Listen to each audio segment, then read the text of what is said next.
मेरा नाम है शशिकांत और मैं हूं आवर ट्यूटोरियल से। आज की वीडियो में हम बात करने वाले हैं नंबर सिस्टम्स की और ये वीडियो हमारी playlist computer organization for engineering students का दूसरा वीडियो है। इस वीडियो में नंबर सिस्टम्स और उनके काउंटिंग पैटर्न पे बात होगी जो बहुत ही इम्पोर्टेंट और बड़ा ही इंटरेस्टिंग है। इनफैक्ट डेसिमल नंबर सिस्टम जो हमने बचपन से पढ़ी हुई है, जिस पे हमारी अब तक की पूरी मैथमेटिक्स बेस्ड थी, वो हमारे दिमाग में बसी हुई है। इट्स लाइक रटा हुआ है सब कुछ। लेकिन क्या ऐसा ही ऑक्टल के बारे में कह सकते हैं? डेसिमल के बारे में तो है, हेक्साडेसिमल के बारे में कह सकते हैं? क्या बाइनरी का काउंट लिखा जा सकता है उतनी ही आसानी से जितनी आसानी से डेसिमल का काउंट लिख लेते हैं? शायद नहीं। तो मैं आज के वीडियो में स्पेशली थोड़ा सा इंट्रोडक्शन देते हुए कि ये नंबर सिस्टम्स हैं क्या, क्योंकि ज़्यादातर पब्लिक डोमेन में नंबर सिस्टम्स की नॉलेज है, मैं आपको ये बताना चाहता हूँ आज के वीडियो में कि इनका काउंट कैसे लिखते हैं। And if you get to the logic of how this counting continues, आप बड़ी आसानी से लंबे लंबे काउंट लिख पाएंगे, इवन ऑक्टल में भी, हेक्साडेसिमल में भी या बाइनरी में भी। And let me tell you, binary ज़्यादा डिफिकल्ट है। So let's come on to the whiteboard. All right. So number systems.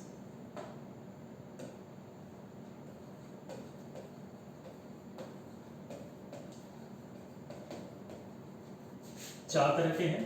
एक है डेसिमल, दूसरा है ऑक्टल, तीसरा है हेक्साडेसिमल और चौथा है बाइनरी। इन चारों में जो डिफरेंस है वो इनकी रेंज और इनकी बेस का है। रेंज कहते हैं उस total sequence of different unique numbers को जो उस नंबर सिस्टम में एग्जिस्ट करते हैं। तो डेसिमल नंबर सिस्टम में ये पूरी सीरीज 0 से लेकर के 9 तक की है। ऑक्टल में ये सीरीज 0 से लेकर के 7 तक की है। हेक्साडेसिमल में ये सीरीज 0 से लेकर F तक की है और बाइनरी में ये सीरीज 0 से शुरू होकर 1 पे ही खत्म हो जाती है।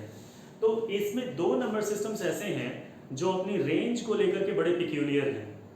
द फर्स्ट इज हेक्साडेसिमल, क्योंकि वहां पे ये बड़ा सरप्राइजिंग है कि 0 से शुरुआत हुई लेकिन अंत F पे हो रहा है। कहां पे नंबर्स खत्म हो गए, कहां से अल्फाबेट शुरू हो गया।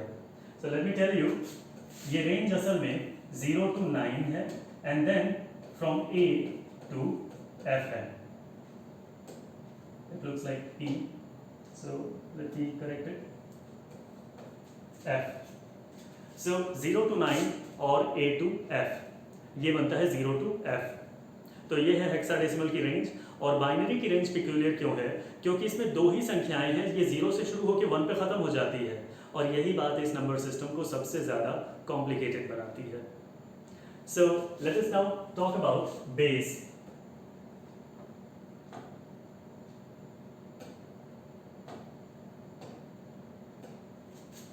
तो डेसिमल की रेंज 0 to 9 है और ये पूरी रेंज 10 यूनिक संख्याओं से बनी हुई है, इसलिए इसकी बेस को कहते हैं 10। ऑक्टल की रेंज 0 to 7 कुल 8 यूनिक संख्याओं से बनी है, तो इसकी बेस 10 है। हेक्साडेसिमल की रेंज 0 to F है और इसका बेस बनता है 16, क्योंकि 0 to 9 10 हुए और A to F 6 और हुए, सो इट इक्वल्स 16। बाइनरी का रेंज 0 to 1 है, तो इसका बेस हम 2 लिखते हैं।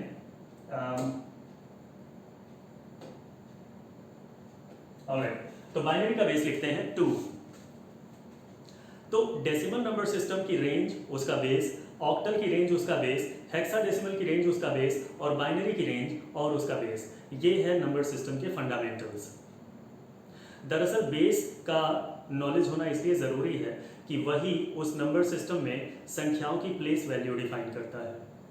जैसा कि हम जानते हैं,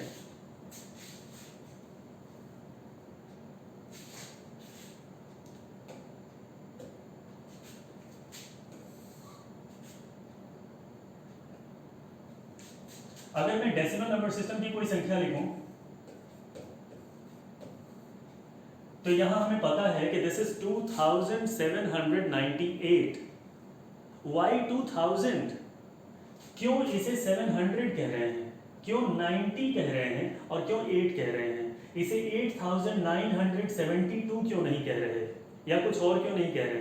because there is something called place value of each and every number. यहाँ 8 की वैल्यू जो है वो है 10 पावर 0 इंटू 8. 9 की प्लेस वैल्यू है 10 पावर 1 इंटू 9. 7 की प्लेस वैल्यू है 10 power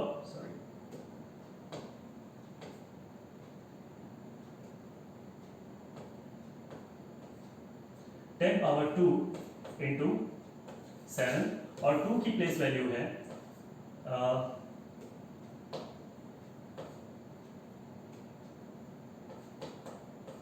10 power 3 into 2. Now this equals 1000 into 2, which is 2000. This equals 100 into 7, which equals 700.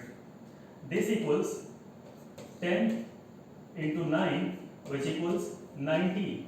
And this equals 1 into 8, which equals 8 only.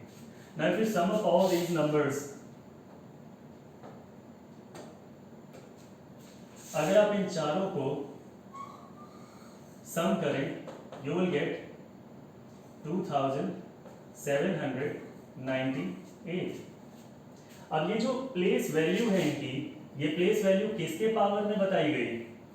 This place value has been defined in the power of 10, and this is the way दूसरे number systems के basis उनकी place value define करते हैं. अगर octal की एक संख्या रखें तो उस ऑक्टल की संख्या की प्लेस वैल्यू 8 के पावर में डिफाइन होगी. हेक्साडेसिमल की कोई संख्या लिखें तो उस संख्या की प्लेस वैल्यू 16 के पावर से डिफाइन होगी.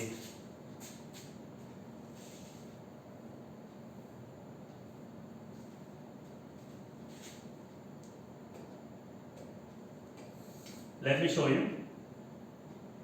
अगर मैं हेक्साडेसिमल की कोई संख्या लिख रहा हूं,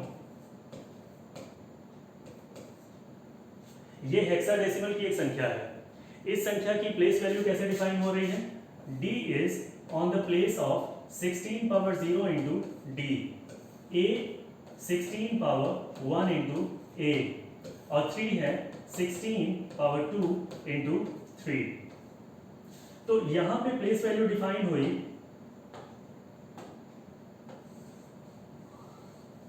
16 के पावर में. ऐसे ही ऑक्टल की संख्याओं की प्लेस वैल्यू 8 के पावर में डिफाइन होगी और बाइनरी की प्लेस वैल्यू 2 के पावर में डिफाइन होती है. तो ये इंपॉर्टेंस है कि हमें रेंज और बेस का पता क्यों होना चाहिए.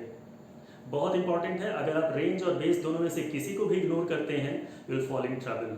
आप परेशानी में फंसेंगे. इसलिए किसी भी नंबर सिस्टम के लिए इंपॉर्टेंट है उसकी रेंज और उसकी बेस, इन दोनों का नॉलेज होना मस्ट है. So let's now directly move on to how the counting pattern is generated.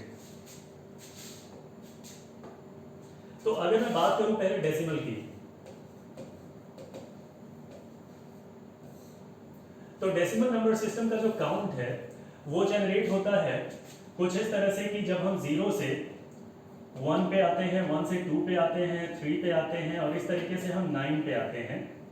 तो यहां पे हमारी रेंज हो जाती है खत्म. इस रेंज के खत्म हो जाने के बाद हम ऐसे तो लिख लेते हैं 10, लेकिन ये 10 आया कहां से?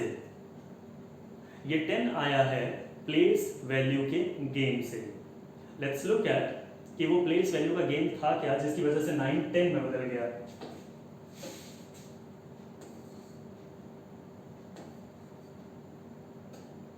इनफैक्ट जब ये रेंज समाप्त होती है तो इस रेंज की शुरुआत फिर से कर दी जाती है और ये 0 से लेकर के फिर से 9 तक जाती है, keeping to the left side which was already 0 1. आप इस जो पहले से 0 था उसको 1 कर लेते हो. ये मान लेते हो कि इसके लेफ्ट में ऑलरेडी क्या था 0, तो वहां पे आप 1 कर लेते हो और इस तरीके से ये रेंज 19 तक पहुंच जाती है. एक बार फिर आप देखोगे राइट मोस्ट प्लेस अपनी लिमिट पे आ चुका है, तो ये फिर 0 से शुरू होकर के 9 तक जाएगा और इसके लेफ्ट की वैल्यू इंक्रीज कर जाएगी. ये 29 तक पहुंच जाएंगे और इस तरीके से एक टाइम आएगा जब दोनों 99 पे पहुंच जाएंगे. तो जब दोनों 99 पे पहुंच जाएंगे तो ये दोनों ही रेंज 0 पे चली जाएंगी और इनके लेफ्ट में हम मान लेंगे कि पहले से 0 आ रहा था उसे 1 कर लेंगे. तो हम ये मान लेंगे कि पहले से एक 0 इनहेरेंटली चला आ रहा था वही 0 यहाँ पे भी है, तो उस 0 को अब क्या कर लेंगे 1, और ये दोनों रेंज 0 हो जाएगी। और इस तरीके से अब ये फॉलो होता जाएगा टिल ये वाली रेंज 9 पे ना पहुंच जाए। तो 100 से लेकर 109 तक पहुंच जाते हैं। फिर जब ये रेंज समाप्त होती है तो ये रेंज जो 0 से अगेन शुरू हो जाएगी और ये 0 1 हो जाएगा। तो 110 111 112 इस तरीके से ये काउंट आगे बढ़ने लगता है। तो ये है डेसिमल नंबर सिस्टम का पैटर्न काउंटिंग को आगे बढ़ाने का। यही पैटर्न अगर मैं अप्लाई करूं हेक्साडेसिमल और ऑक्टल में या बाइनरी में भी, तो उसके बड़े इंटरेस्टिंग रिजल्ट्स आते हैं। मैं बात करूं ऑक्टल की पहले,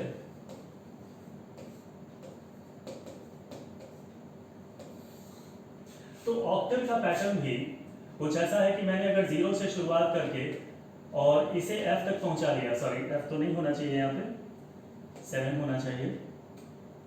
7 तक पहुंचा लिया।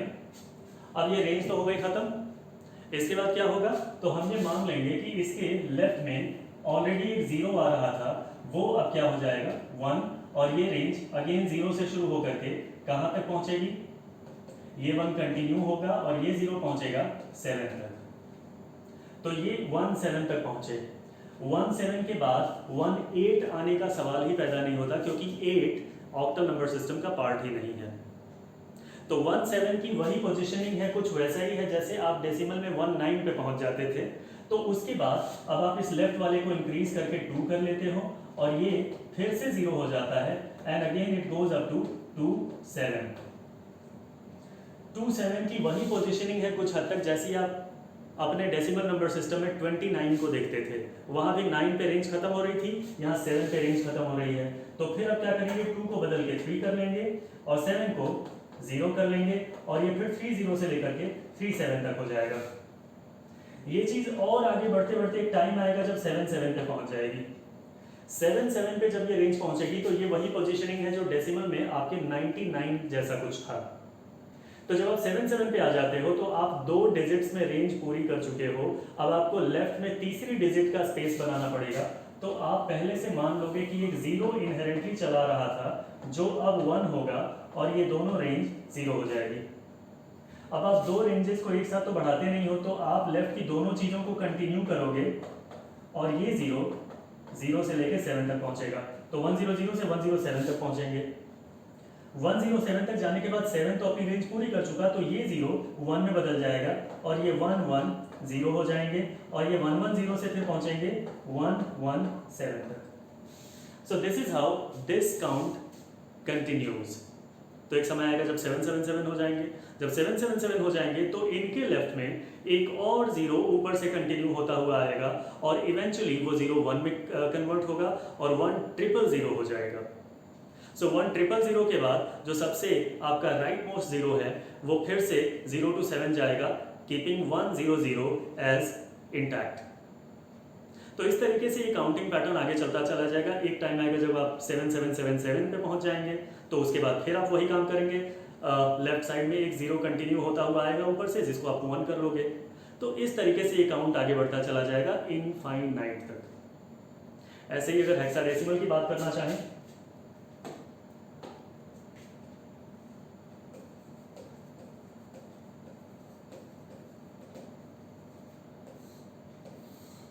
हेक्साडेसिमल नंबर सिस्टम अगर 0 से शुरू होकर के f तक जाके खत्म होता है, तो f के बाद ये रेंज ये मान लेगी कि पहले से 0 आ रहा था, उसे 1 करेंगे और f को 0 कर लेंगे। अगेन ये 10 से लेकर के 1f तक पहुंचेंगे। 1f के बाद इसे 20 कर लेंगे और 20 से ये 2f तक पहुंचेगा। 2f के बाद ये 30 हो जाएगा और 30 से 3f तक पहुंचेगा। इस तरीके से एक समय आएगा जब ये f तक पहुंच जाएगा। FF तक का जो पहुंचने का पोजीशनिंग है ये वैसा ही है जैसे ऑक्टल में आपने 77 देखा या डेसिमल में आपने 99 देखा था। तो FF हो जाने के बाद फिर आप वही तरीका अपनाएंगे। एक 0 ऊपर से इनहेरेंट चला आएगा और वो 1 होगा। तो इस तरीके से ये 100 हो जाएंगे। 100 के बाद 10 कंटिन्यू होगा और 0 अगेन F तक जाएगा। इस तरीके से 10F के बाद अब ये 110 से लेकर के और 11F तक जाएंगे। यही पैटर्न चलता चला जाएगा, एक समय आएगा जब ये एफ एफ एफ पे पहुंच जाएगा। तो इस तरीके से ये काउंटिंग भी बड़ी आसानी से आगे बढ़ाई जा सकती है। आई होप आपको ये आसानी से समझ में आ रहा होगा।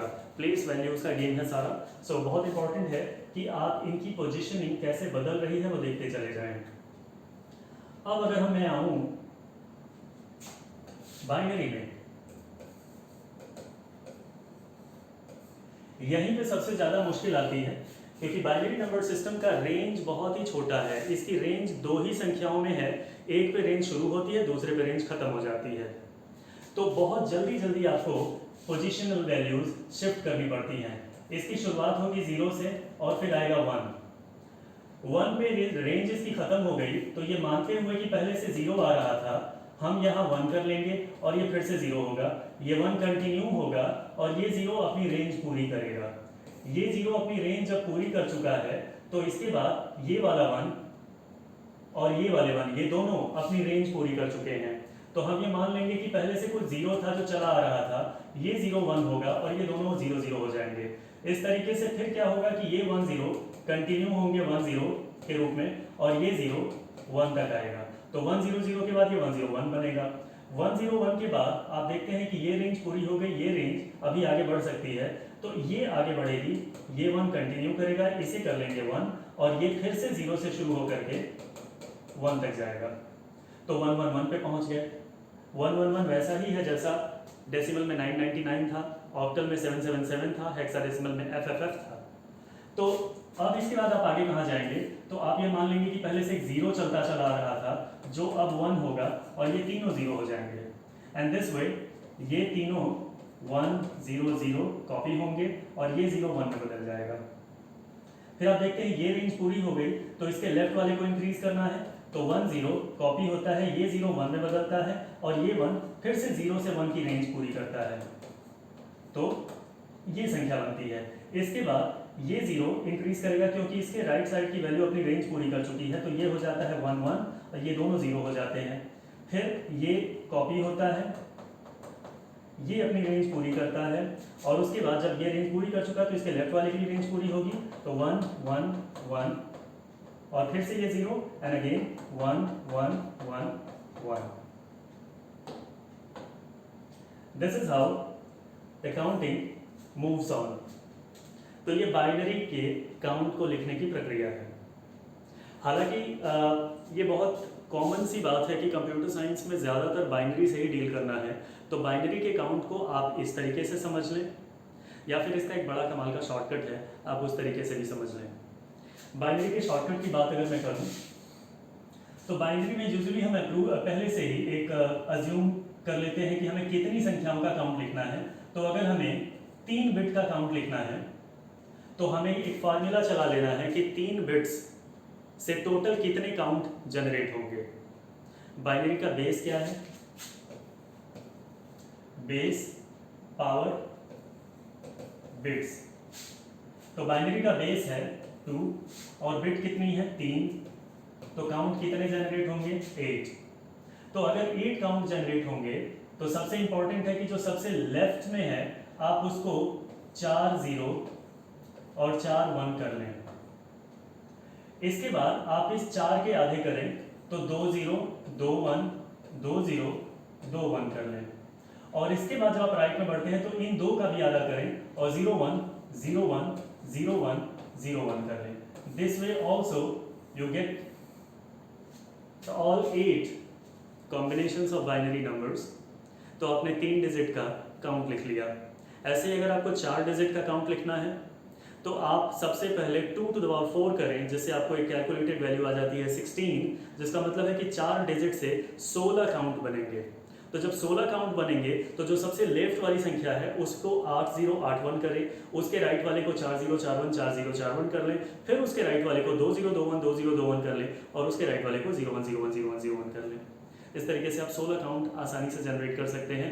मैं जानता हूँ ये शॉर्टकट जान लेने के बाद ज़्यादातर लोग शॉर्टकट से इस्तेमाल करेंगे, बट बी केयरफुल, आपको ये थ्योरी भी पता होनी चाहिए। So first try to do this and if you have very less amount of time, बहुत जल्दी से करना है और बहुत इंपॉर्टेंट नहीं है कि ये ज्ञान का प्रदर्शन करना, तो आप ये भी कर सकते हो।